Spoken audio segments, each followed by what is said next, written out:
All right, let's talk about Squid Game Season 3. Today I'm going to give some general thoughts, some spoiler-filled thoughts, and then go episode by episode. Every single major decision or plot point I want to discuss, break down, analyze, give character thoughts, give thematic breakdowns. Now let's just talk about Squid Game, all right? I absolutely adore Season 1. This isn't a hot take. Pretty much every single person ever who watched Squid Game loves Squid Game Season 1. And there was a lot of debate around whether we should have a Squid Game Season 2. But I actually thought there could be a really good story there. And for a lot of Season 2, I thought a really interesting story was told. My favorite thing about Season 2 was the first two episodes being this really awesome, like old boy style revenge story. All right. It wasn't just Squid Game 1 again. It wasn't purely focused on the games. It was focused on player 456's journey on revenge. You know, he was trying to take down the system, and it was really interesting. I loved him spending all the money, all his winnings, essentially trying to bring this corrupt system down. I loved him assembling the team. I really it was giving John Wick in a really interesting way, and I love stories about revenge. I was really excited. Then where Season 2 lost me slightly, and I know I'm in the minority on this, but some of the games, truthfully, once all of the stuff kind of wore away and we were essentially back doing Squid Game again, and all the interesting plot threads around revenge and bringing it down kind of fell on the wayside. It did feel like we kind of came up with a big excuse to do Squid Game again. Where the season really won me over yet again was that big devastating finale, that moment that felt like Empire Strikes Back, right? Everything is going on, this Shakespearean tragedy where he's betrayed by this guy he's been working with. I absolutely loved the guy with the black mask being a plant throughout the season, and that tension of like, has he actually turned a new leaf, or is he just going to fuck them over? I thought it was really, really good stuff, and I completely disagree with the people that thought the show would have been better if we didn't know that he was actually evil. 100% disagree. That was the most interesting dynamic and arc. And the reason I say I didn't love the games as much is purely because I think that thrill and that excitement from Season 1 just isn't quite there anymore. You know, I really tried to connect with a lot of these new characters, but I felt like they almost gave us too many. There were too many to connect to, too many to kind of like understand the story of. And as a result, I just wasn't fully drawn in by this new cast of characters as much as I was in Season 1. So overall, I thought Season 2 was great, a solid 8 out of 10, like a really well-made show that I just wish I connected with the characters and the games in the middle a bit more. But the ending was fantastic. I love the exploration of the subway guy as well. Awesome. And I love the ending. I loved how mean-spirited the ending was. I love that the villain was almost taunting player 456, you know, like really rubbing salt in the wound and essentially trying to punish him for trying to make change, trying to be a good person, which brings us to Squid Game Season 3. All right. Now, Squid Game Season 3 is a direct continuation of Squid Game Season 2. It picks up right where Season 2 left off. I fundamentally disagree with people saying that this should have been one season or part 1 and part 2. I like that it's a separate season. I like that each one is named like a sequel: Squid Game, Squid Game 2, Squid Game 3, like all of that. I appreciate this was a new season. However, I do think, given the fact that it picks up directly where the last one left off, there is a bit of catching up to do you need to do mentally. Now, the first episode is just laying down the pieces, all right? It's a bit of a, not going to say slow start, but it's definitely taking its time, and I appreciate that. I enjoyed the broody atmosphere of player 456 living with this regret, living with the fact that the plan didn't go well, essentially feeling like he's responsible for all these deaths. And I also really just kind of enjoyed the atmosphere. That was the big thing. It was very atmospheric. From there, essentially episode 2 until the end are really great Squid Game. It's really, really solid Squid Game, all right? The games are excellent, particularly the first one we get, which is a really fucked up version of hide and seek. There is huge kind of story and character momentum thrown in here that's really genuinely exciting and caught me off guard. It was just at the moment where I was like, I feel like all our main characters have plot armor. I feel like this show is kind of like nurturing our main characters all the way to the end. Like, I need something to happen. And all of a sudden, I was like, holy shit. So that hide and seek game, once it really got moving, was incredible. I also want to say this season has an emphasis on like fight choreography. It's very reminiscent of Old Boy and The Raid and some John Wick movies. So some people are like military trained, and their fight scenes are fantastic, all right? Like, there are genuine fights for the death here that are well choreographed and not overly choreographed where it takes you out of it. They're not all suddenly ninjas, all right? It's just scrappy enough to still feel grounded, but the way it's shot with this frenetic energy is so captivating. So I do want to shout out whoever was in charge of coordinating the action scenes here, because yeah, this hide and seek game is fantastic. It's genuinely one of the high points of the entire show. And where my issues in season 2 were the games because they didn't feel consequential and I wasn't as gripped as I'd hoped, here they are huge and monumental and really shift the narrative in an exciting way. Moving forward, the other games are also absolutely breathtaking. I'm not going to spoil them in the general thoughts section, but I absolutely love them. They were visually compelling, really good ideas. I think the one thing I have to say about this season is, yes, this show is brutal conceptually speaking, all right? Tons of people are dying, tons of people are being murdered. I do remember feeling like in season 1 this was all a bit more horrifying. And you can make the argument I've been a little desensitized throughout my life and throughout watching Squid Game, but I do remember the blood effects were a lot more solid and pulpy and felt real, whereas now a lot in this season you can tell a lot of the blood is digital. And I just feel like it's a little less brutal, truthfully. Like, yes, conceptually speaking, people are getting stabbed, people are dying, it's pretty horrific, but I think it feels slightly safer. It's still definitely a show that's rated MA here in Australia and probably R in America, but slightly neutered, I will say, slightly neutered. The big thing here is, though, I think the show overall ends well, all right? I think it does a pretty good job wrapping up all the stories. It is a devastating conclusion. Like, you need to know that going in. This is not a fun show, all right? This is not trying to engage in the spectacle. I think people were worried when we started seeing Squid Game, the reality show, and like the Squid Game McDonald's meal. But no, this season is very interested in being a dark, dour reflection of an exaggerated version of our society, all right? And I actually think it nails it. I appreciate the nihilistic, mean-spirited tone that this season takes. And I also think there's a plot device that's set up. You'll know it when you watch the season if you haven't seen it yet. But there is a plot device that's set up. There's essentially an object that's also a character that's introduced that you kind of predict where exactly this story is going the moment that comes. But the funny thing is even though I knew where this story was going, even though I kind of predicted exactly who was going to make it through and who wasn't, instead of me feeling ripped off or feeling like this was a predictable end, I thought it was a tragic, inevitable conclusion. Funnily enough, it reminded me of Midsommar and Hereditary, where you know exactly what the fates of these characters are going to be from the jump. Like in Midsommar, they literally show you. But part of the thrill is watching these characters hurtle towards their inevitable conclusions.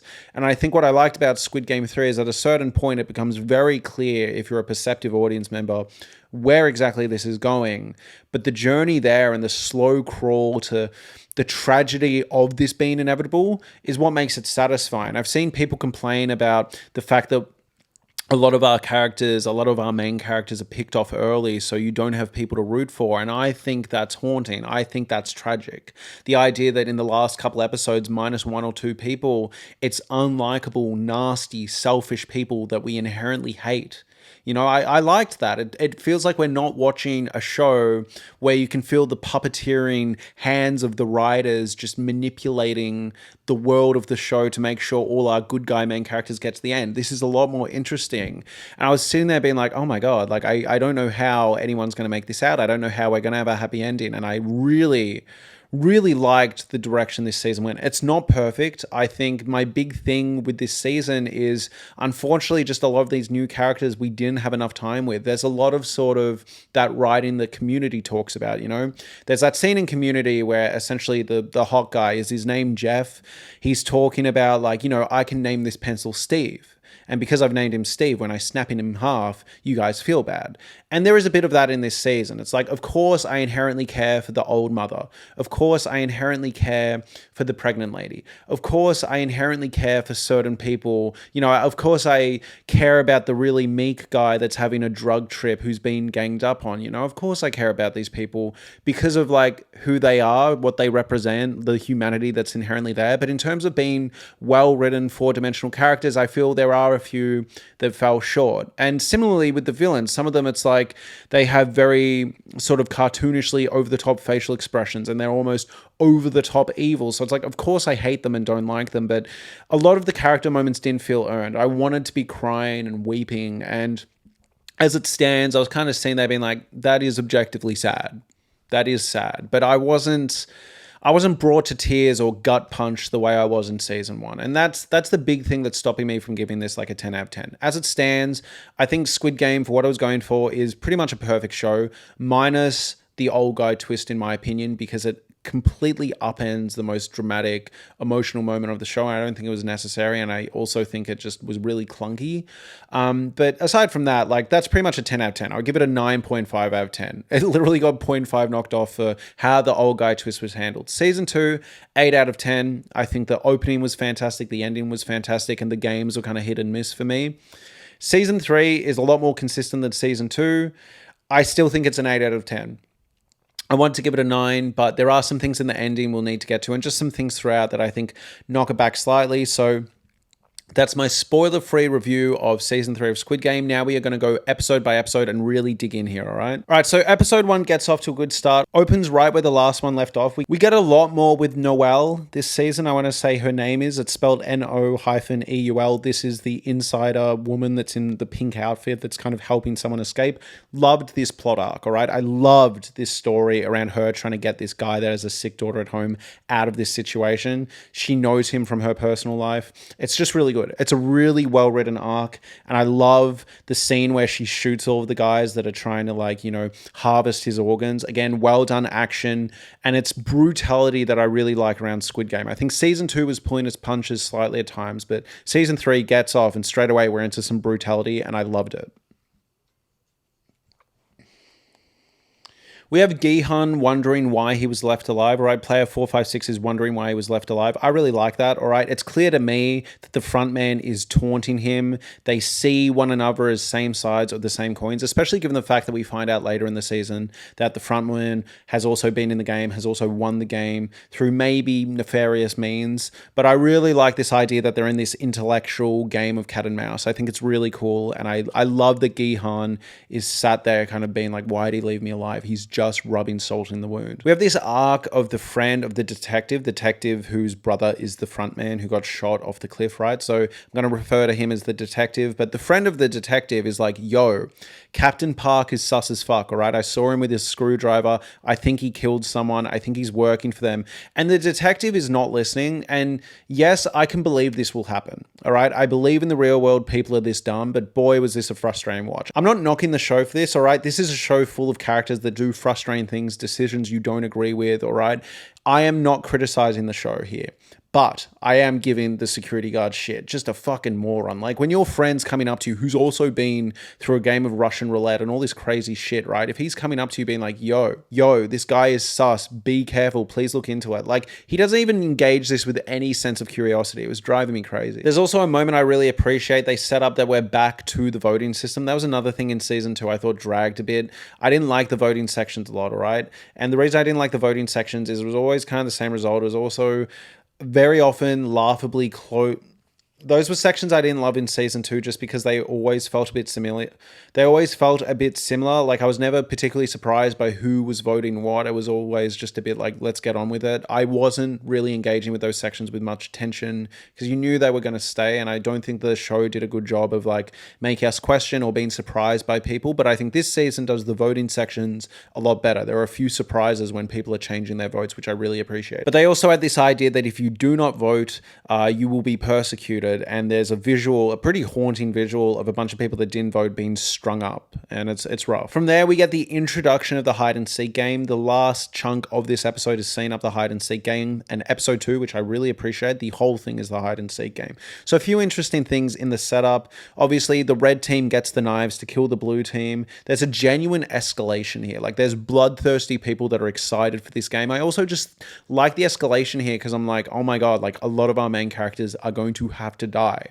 And a lot of our main characters are going to have to kill people. They can't sit here and be, you know, kind of outside of it and, like, kind of get through the games by being, like, absolutely morally flawless. Like, we are going to have to get down in the weeds here. It's a brutal, savage game. I couldn't believe it. I was really excited. There's a new evil villain guy this season. He's a friend of Thanos, and he's sitting there taunting Minsu. And also, one thing to note here, there's a really ugly moment between the mother and son duo, all right? And I did not like either of them in Season season 2, I found them really off-putting in a good way. I think it's really good writing, but God, like an ugly dynamic. And I had a lot of people in my comments being like, no, it's beautiful. And I'm like, no, it's ugly.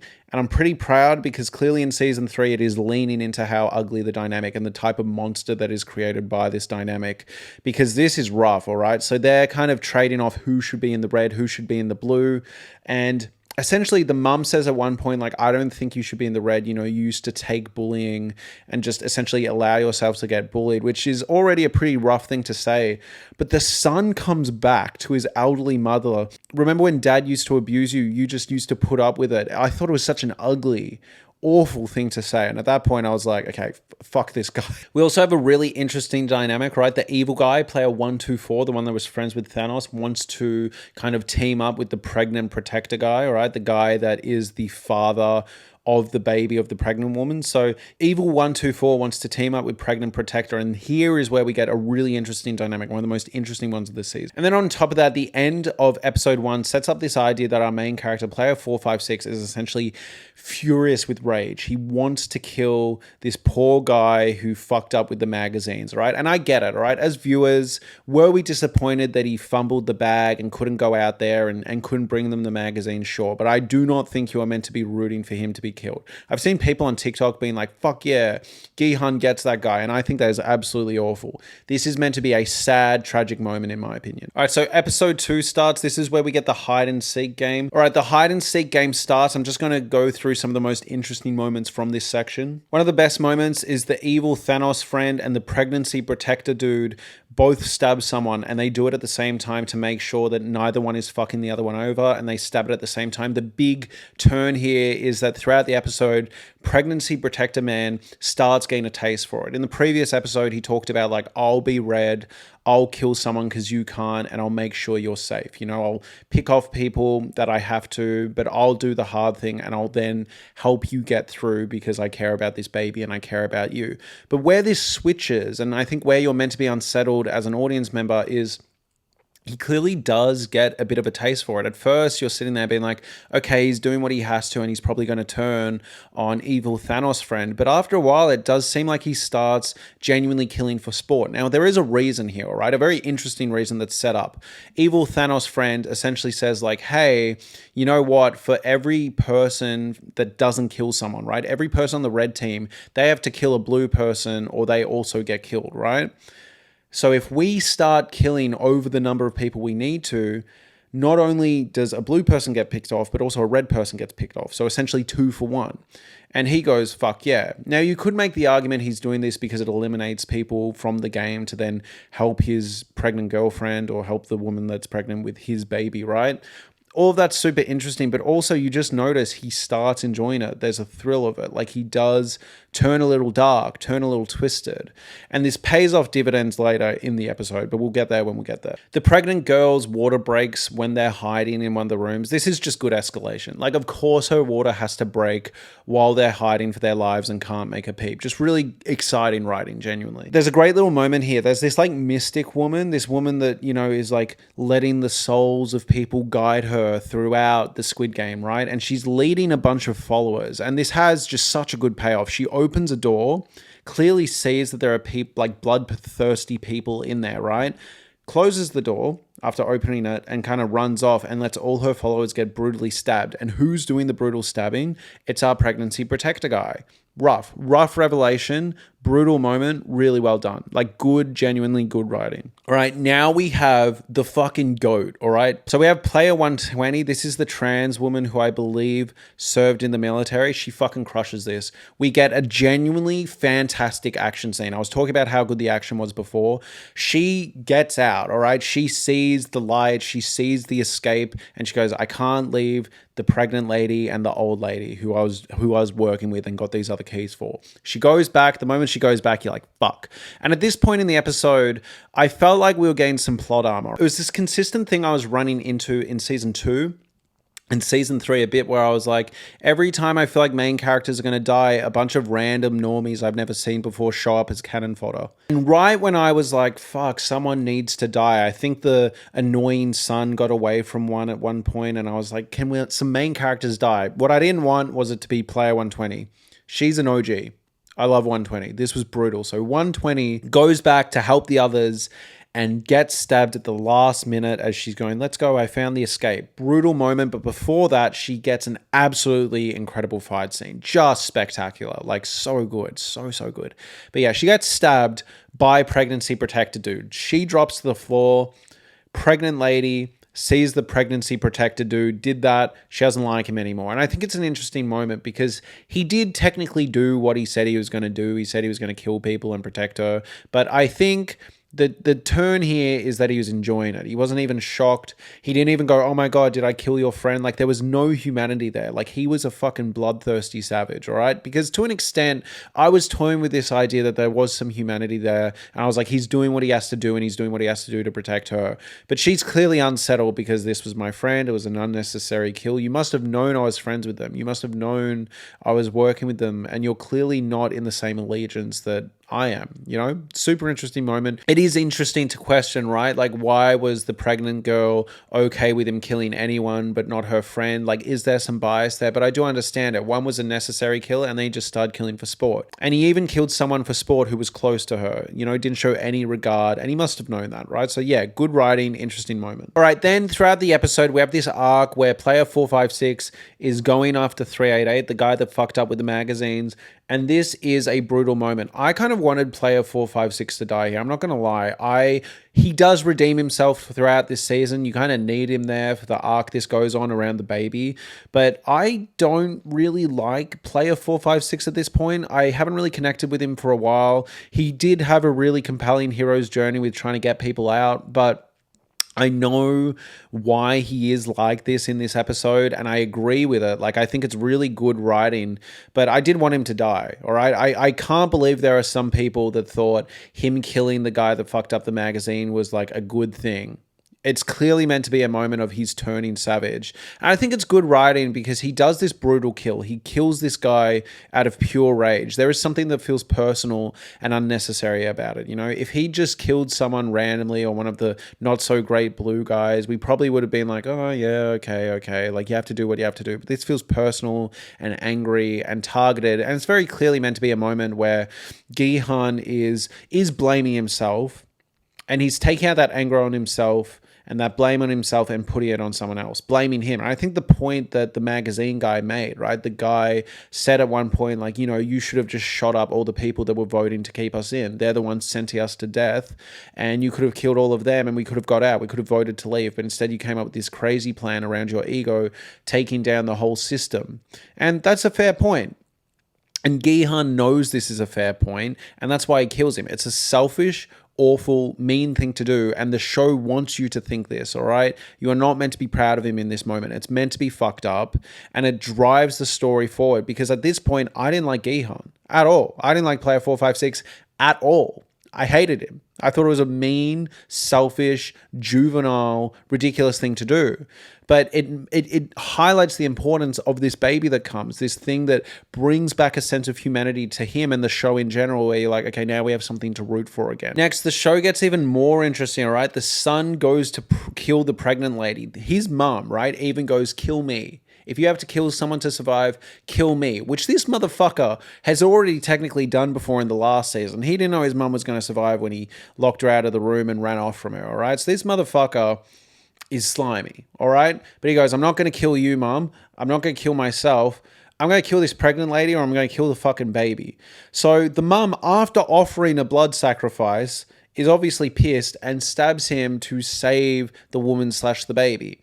Good shit. Good writing, good payoff, a good payoff to that earlier scene where he was being awful about her abuse, and I think a really dark, horrific payoff to their dynamic in general that I always found a bit confronting and challenging and icky. So I thought this episode just fucking nailed it, personally. And then the episode ends with a great moment too, where player 456 does kind of realize it was all his fault, tries to take himself out, and the pink guys shoot the knife out of his hand. Brilliant ending, brilliant episode, genuinely one of the highlights of the entire show. Great action, great horror, just awesome. Episode 3 starts. Now I've got some bad news, everyone. I have got some bad news, everyone. I was sitting there the whole time being like, I kind of liked the idea of the VIPs in season 1, and I missed that idea, that looming presence, that this idea that there are people watching these games, you know, and enjoying them and paying to see them. There's a sport here. There's an element of this show needs to continue because we have people paying to watch it. But obviously the VIPs were some of the worst shit in season 1, just so bad.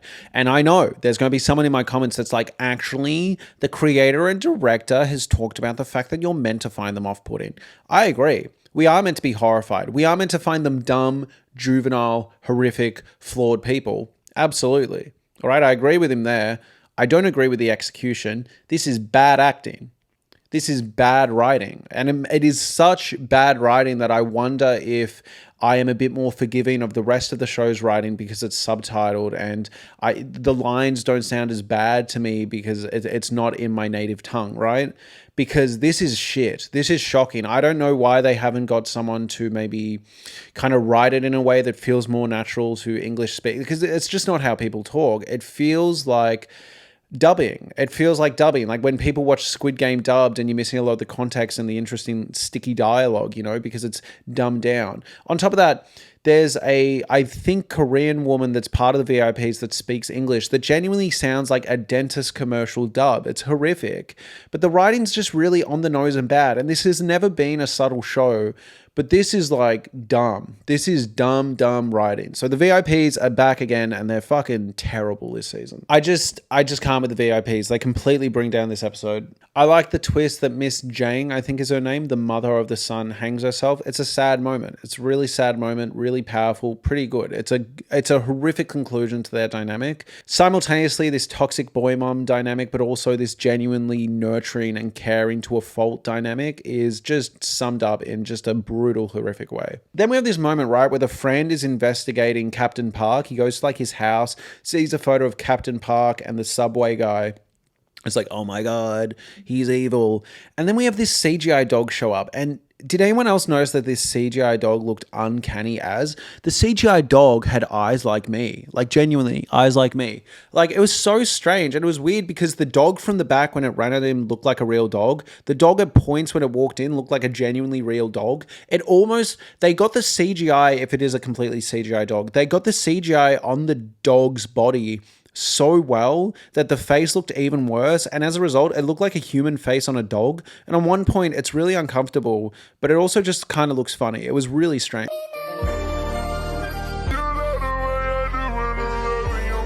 So yeah, episode 3, not gonna lie, kind of a stinker. I'm looking at my notes here. There wasn't too much I noted as stuff I enjoyed, and it was just the VIPs and that awful human dog. If you enjoy this video, please consider getting a membership to Patreon or YouTube memberships. The same thing, but every 2 weeks I do a podcast about every single show, movie I've watched, as well as any other media I engage in. Sometimes some general thoughts as well. Links are in the description below.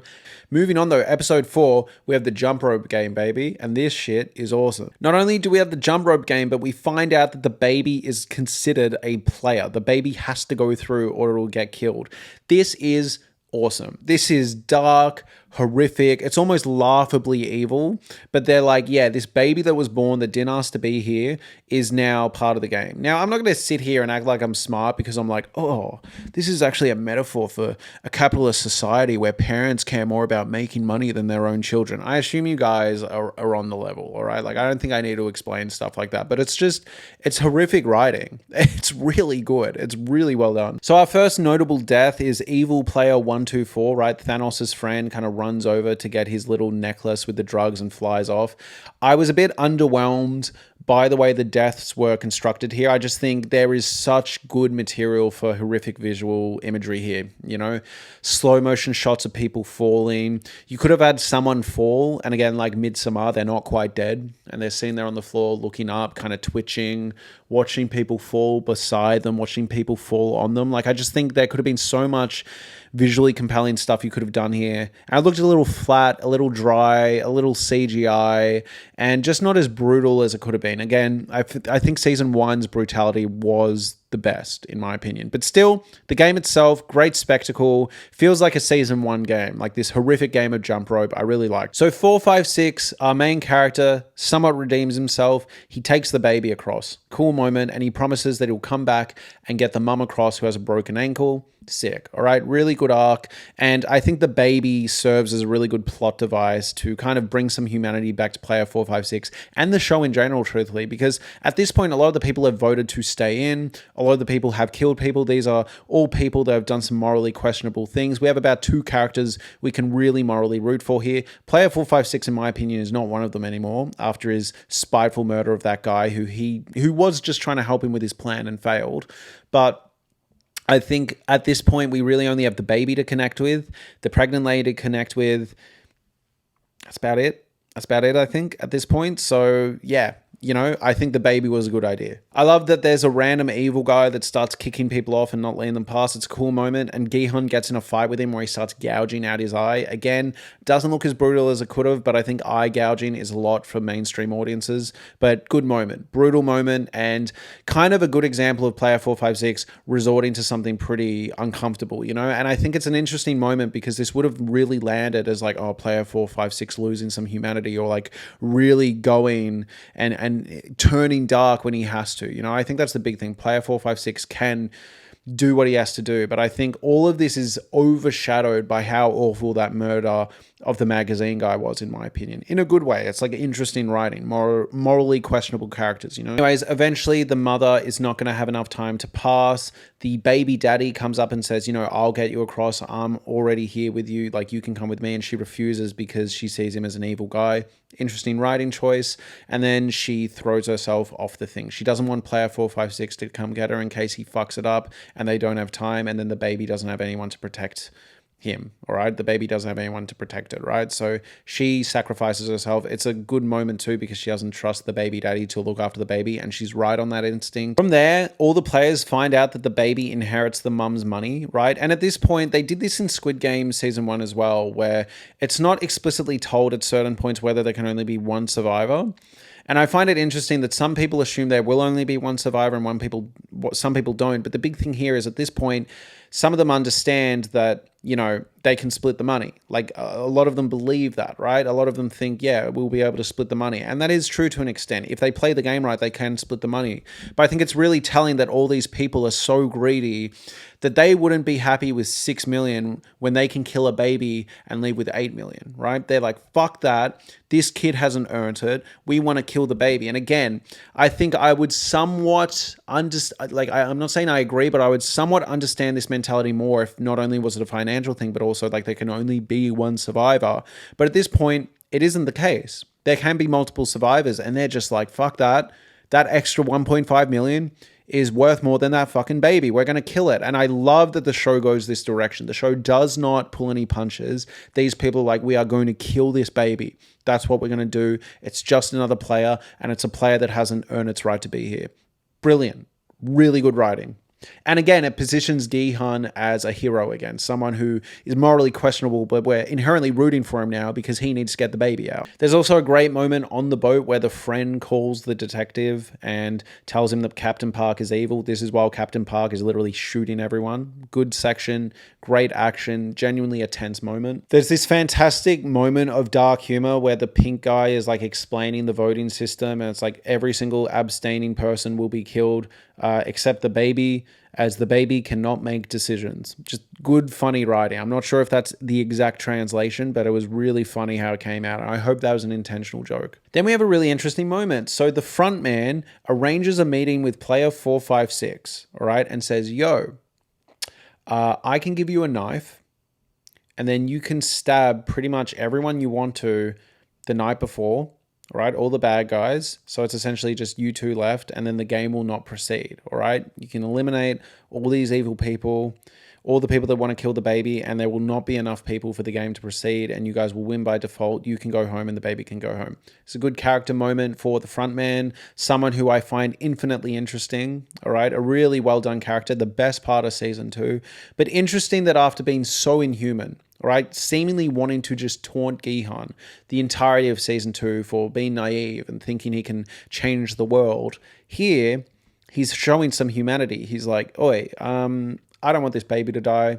I kind of don't even want you to die, all right? So I'm going to give you a chance to get out of it. And I've seen people analyze this in a way where it's like, I technically get what you're going for here, But I think it's a little more complicated than that, right? So he offers the knife to kill the baby, and then from there, the conversation actually cuts off halfway through with him revealing the face to Gihan. Now we get into episode 5. Episode 5 opens up with a continuation of that conversation. The frontman says to kill the baby murderers is the right choice, a statement I 100% agree with at this point. All right. I've seen people be like, oh, it's an unfair part of the game. All right. Like it would be kind of unfair of Gihan to kill them in their sleep and repeat the same mistakes the front man made. And I'm like, technically, yes. All right. Like if the situation here was he was just given an unfair advantage, I'd 100% agree and understand Gihan's position. All right. Like I'd be like, yeah, you don't want an unfair advantage. You don't want to win by being cruel. But the issue here is there's a baby element. So even the front man, it's not an exact one-to-one to his situation where he just fucked over people in the night. And also that is a bit clunky. Like why did the old guy offer him that really? But whatever. In this situation, it makes sense why the front man's offering it to him because there's a baby involved. And Gihan is still sitting there like, oh, nah, I don't want to have an unfair advantage in the game. It's like, bro, they're going to kill a baby. They've also been really cruel. And on top of that, he holds on to the knife and then uses it later in the season as an unfair fucking advantage. No one else has a knife there. So it's like, bro, just do it. I'm so sorry. Like, I feel like a lot of people are going to be in my comments being like, Marshall, you're missing the point. It's unfair to have an unfair advantage. The game needs to be played a certain way. And he's not repeating the mistakes of the front man. I'm like, but the front man is indefensible. That was an unfair advantage. In this one, yes, it's still technically an unfair advantage, but it's about the baby. It's about the baby. There's an unfair, there's a baby that is also unfairly disadvantaged. And that's what it's about. It's, no, you can't get what I'm saying. It's not an exact one-to-one, but I don't think this is bad writing. I'm just saying, I'm just giving my thoughts. Not bad writing at all. Just find it interesting, all right? Anyways, moving on. So yeah, we get this flashback sequence that tells us that the front man has been in this position before and he took this opportunity. He killed a bunch of people. He didn't even have a baby involved. He just did it. Then we cut forward. Player 456 cannot kill them, even though they're objectively evil dudes. They're awful dudes that were like, let's fucking kill this baby now for more money. All right, but he can't kill him. He can't do it. There's a really great moment where it cuts back to the front man and he's like got tears in his eyes and he's crying. It seems like he's simultaneously disappointed that he didn't do it. There is a level of like, I've seen people say, no, what he wants is Gihan to prove he's as evil as him. Disagree, especially given the ending. Now, I'm not saying Frontman is completely redeemed, but I think 456 has fucked this up. I think 456 has been like, if I do this, I'm repeating the same mistakes as the Frontman.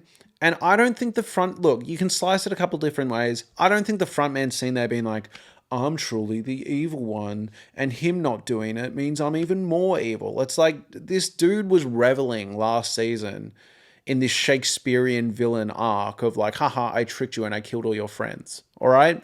Player 456 doesn't really operate that way. I think what's happened is the baby has changed things for player 456. And I actually think, yes, on one end, he is a bit confronted by like, wow, even with all these different dynamics and situations, he didn't do the evil thing I did. But also, I don't really think it's an evil thing anymore. There is a baby to protect. So I do actually think that he's simultaneously, yes, maybe a bit confronted that like, oh, he didn't do it even though I did. But I think truthfully more to the point is I think he's sad. I think he is actually a bit like, oh, I really wanted that baby to get out and that baby's now doomed. And the reason I say this is given this baby clearly presents a shift in the frontman's dynamic. I think the frontman is horrified at the end of the season when he sees that the games are continuing. The frontman is trying to give money to set up this child for a good life. The frontman also gives the money to 456's family and seems genuinely disheartened that the daughter doesn't like him. So I actually take it as, yes, fine, there's a little bit of like, wow, it makes me seem even more evil. But truthfully, more to the point, I think he just wanted the baby to survive. And I think also maybe seeing 456 with the baby made him chill out around 456 as well. And I don't think I'm being naive or obtuse here. I actually think that's to an extent how you're meant to read it, given his change in direction and I'm not going to say pacifist vibe, but the fact that he kind of takes his foot off the gas around being as bloodthirsty as he was in season 2. Look, I'm editing. Upon reflection, there is a chance the frontman kept Gihan 456 in the game to then be like, oi, like, I'm going to offer you the same thing I did. So we're not so different, you and you did the same choice I did. But my kind of point here is that it's not the same choice. There's a baby to consider. It's not just him. It's this pure innocent life amongst a bunch of shitty people. So that's why I'm kind of taking maybe the front man was actually hoping the baby would escape. And I am wondering if the baby wasn't there, would he have offered this? Because to me, the way it was being communicated was, I'm offering this to you because I want the baby to get out. You have a chance to save the baby. And I don't think the 1-to-1 here stacks up as well because the baby's involved. So if it was all meant to be like, I can offer you a cheat to prove that you're like me, and then Gihan didn't take it, I don't think it lands as much, you know? I'm not sure if that's why he was doing it. Anyways, this is paid off really well. We get the tower version of Squid Game. So essentially there are 3 towers, and there is a bit of contrivance here with this whole, you have to press a button for the 15-minute timer, which we'll get into later. But essentially, yeah, they have to push at least one person off each game. And depending how they do it, there's a situation where I think up to 6 players can actually survive and then vote to leave. All right, so there's a real good system, chance for people to get out here.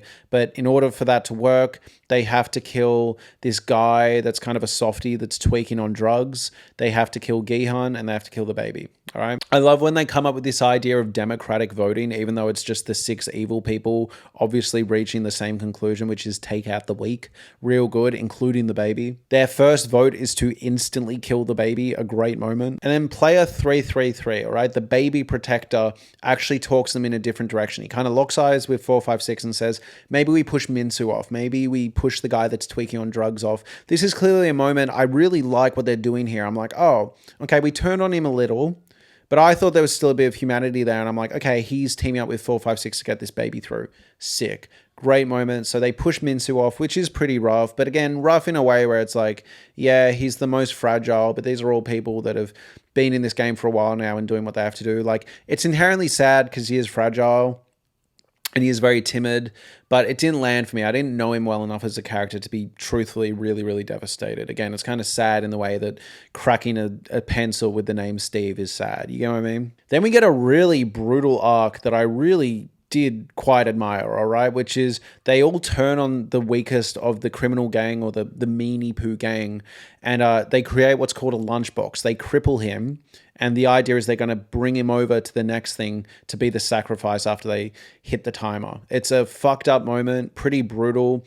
Player 456 doesn't seem to agree with this and kind of throws the whole thing, and they instead, player 333 and 456, push a bunch of the evil guys off, giving them less bargaining tools to make it through to the end, all right? And at this point, I'm sitting there. I mentioned earlier in the review, I knew where this was going to go. I figured the way this season was going to go is the only survivor will be the baby, and they're all going to have to, after doing all these awful things for money, they're going to have to, redeem themselves by getting the baby through. But again, what I liked is even though you know that ending is inevitable, the journey there is so interesting. This is a really good moment where they make a lunchbox to get themselves all through, and player 456 and 333 could just sit there and let it happen. They could just sit there and let it happen, but they can't. And I think this is another interesting moment, right? Because Gihan has killed someone out of spite, all right? He hasn't crippled the lunchbox. So even though I'm sitting there being like, oh, what a powerful moment that he doesn't want this lunchbox to be killed. He doesn't want this guy to be killed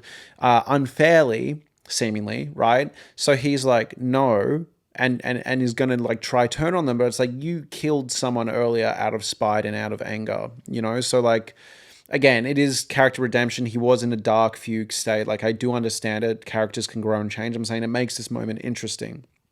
His moral compass hasn't been completely consistent throughout the whole show. And similarly, player 333 was running around killing people for sport, killing people for fun, killed his baby mama's, bestie in player, I think it was 120, killed the trans woman. And now he's seen there being like, oh, I don't know about this lunchbox. Really interesting moment. So they turn on the evil guys, but then they also keep the lunchbox. So good stuff. And then we get to the best moment, right? So at a certain point, it is now our main players. It's the baby. It's player 333, all right, the baby protector. Player 456, our main guy, and the lunchbox. And clearly they're probably like, okay, well, I guess the lunchbox has been made. We'll drag him over to the final round. and then that'll be that. My issue was you killed all these evil people and kind of cost yourself a bunch of people you could have killed that were a bit morally reprehensible, right? Like you could have got the lunchbox through as well and just killed one of the evil guys, but they fucked that up in the squabble. Makes it more interesting, all right? You could have had an easy out where they just kill the bad guys and get through, but those bad guys are gone. The only one left is the lunchbox, and they felt morally questionable about that earlier, but now they might have to. And then in one of the best moments of the season, one of the best moments of writing, the lunchbox deadass is like, I'm not doing that for you. I want to be your lunchbox. Even though you didn't make me a lunchbox, I'm out. Yeets himself off the thing. Brilliant. Fucking awesome writing. And now they're in trouble. So episode 6, player 333 is losing his shit. Now I will say I was kind of leaning towards the direction of finding it a bit more interesting if player 333 was a bit more human, right? He lost his humanity for a bit. So did 456. And now it's two people that are inherently good who lost their humanity briefly, duking it out as to who could be the best father for the baby. All right? Would have found that interesting, but the show goes in a bit of a different direction. They're like, no, we're going to make him full evil. Now, to be fair, he is having a bit of a mental breakdown. He doesn't trust player 456. He even thinks player 456 might have been banging his baby mama. He's like, I'm going to fucking throw you off here. All right, I don't even want you over here and we can battle to the death. I'm going to throw you off before you get to the last tower, before I've hit the timer. Just to die, and then I'm going to hit the timer and kill the baby. All right, now I will say this timer thing is clearly like a plot device, all right? You can feel the writer's hand. You've never had a moment in any of these games where they need to press a timer. It doesn't make sense. You just think they would have 15 minutes to kill someone. Once someone's killed, they then go to the next one. 15 minutes starts, they kill.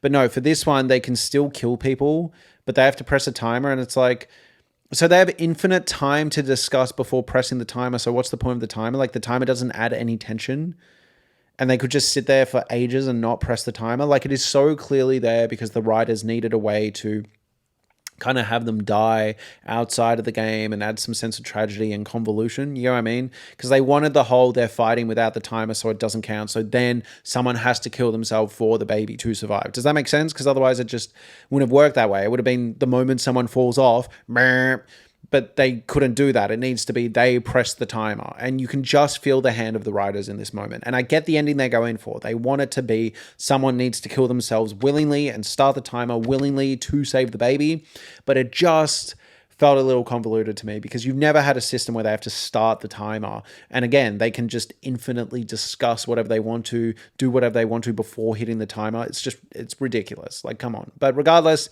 it leads us to a good moment. Dude is literally dangling a baby off the thing. Gihan fucking yeets it over. They get in a knife fight. There's one bit that's a bit over the top where they're both hanging on by one arm.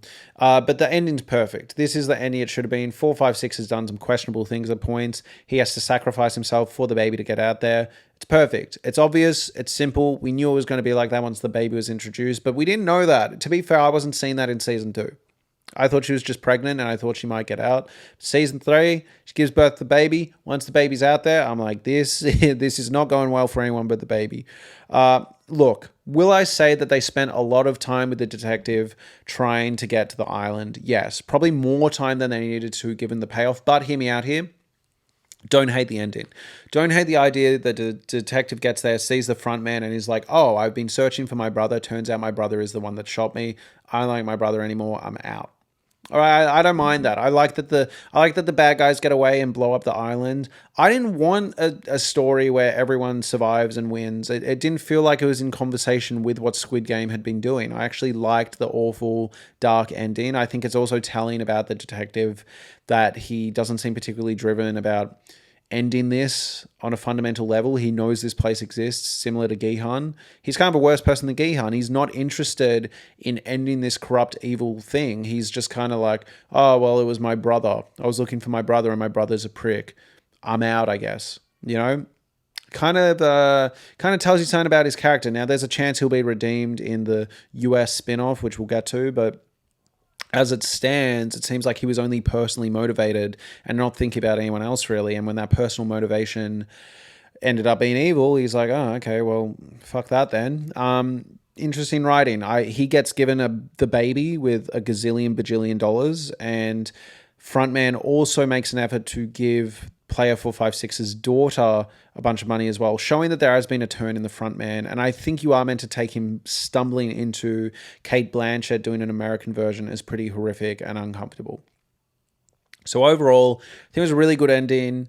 I like the direction they took the front man, this kind of turn of humanity.